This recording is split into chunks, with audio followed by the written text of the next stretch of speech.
ফিলিস্তিনের পক্ষে ইসরায়েলের বিরুদ্ধে সারা বিশ্বের উলামায়ে কেরাম আবেদন করছে যে মার্কিন এবং ইসরায়েলি পণ্য বর্জন করুন।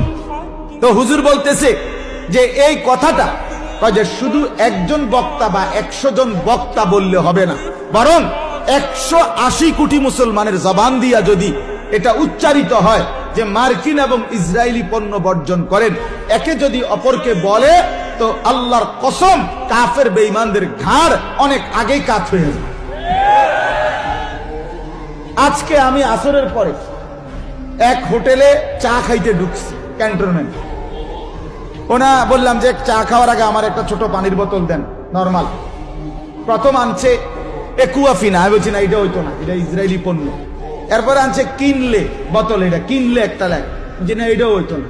আমি বললাম তোমাকে এমনে ফানি, লাইনের ফানি যেটা ট্যাপের হ্যান থেকে দুধ দাও, তো আমি এটি খামু না। এই 2 বোতল খাই নাই, আচ্ছা গেল এটা। কিন্তু ম্যানেজারে বললাম যে মালিকের নাম্বারটা, মালিকের নাম কথা আমি চিনি মালিককে।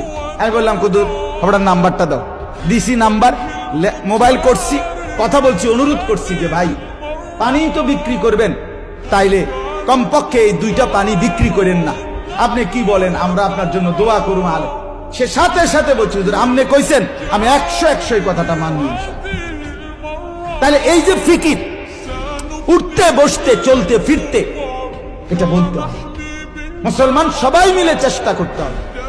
সেদিন শিশু বিশেষজ্ঞ ডাক্তারের কাছে গেছি, গিয়া কথার প্রসঙ্গে বললাম ডাক্তার সাহেব আপনার কাছে প্রতিদিন 100-150 মহিলা বাচ্চা নিয়ে আসে ডাক্তার দেখাইতে, আপনি মুসলমান, আপনি দাওয়াত ও তাবলীগের সাথী, আপনি যদি কদ্দুর কোন এ কথার ফাঁকে ফাঁকে প্রেসক্রিপশন লিখবার ফাঁকে দিয়া যে মার্কিন এবং ইসরায়েলি পণ্য বর্জন করবেন না, হ্যাঁ করবেন, ব্যবহার করবেন না, এটা যদি আপনি মহিলা করে কদ্দুর কোন যে লাক্স সাবান ব্যবহার করবেন না, ফেয়ার এন্ড লাভলি ব্যবহার করবেন না, এরপরে পন্ডস ক্রিম ব্যবহার করবেন না, সার্ফ এক্সেল ব্যবহার করবেন না, পেপসুডেন্ট ব্যবহার করবেন না, ক্লোজ আপ ব্যবহার করবেন না, ডাব সাবান ব্যবহার করবেন না, সানসিল্ক শ্যাম্পু ব্যবহার করবেন না, দেখবেন অনেক ফায়দা হবে।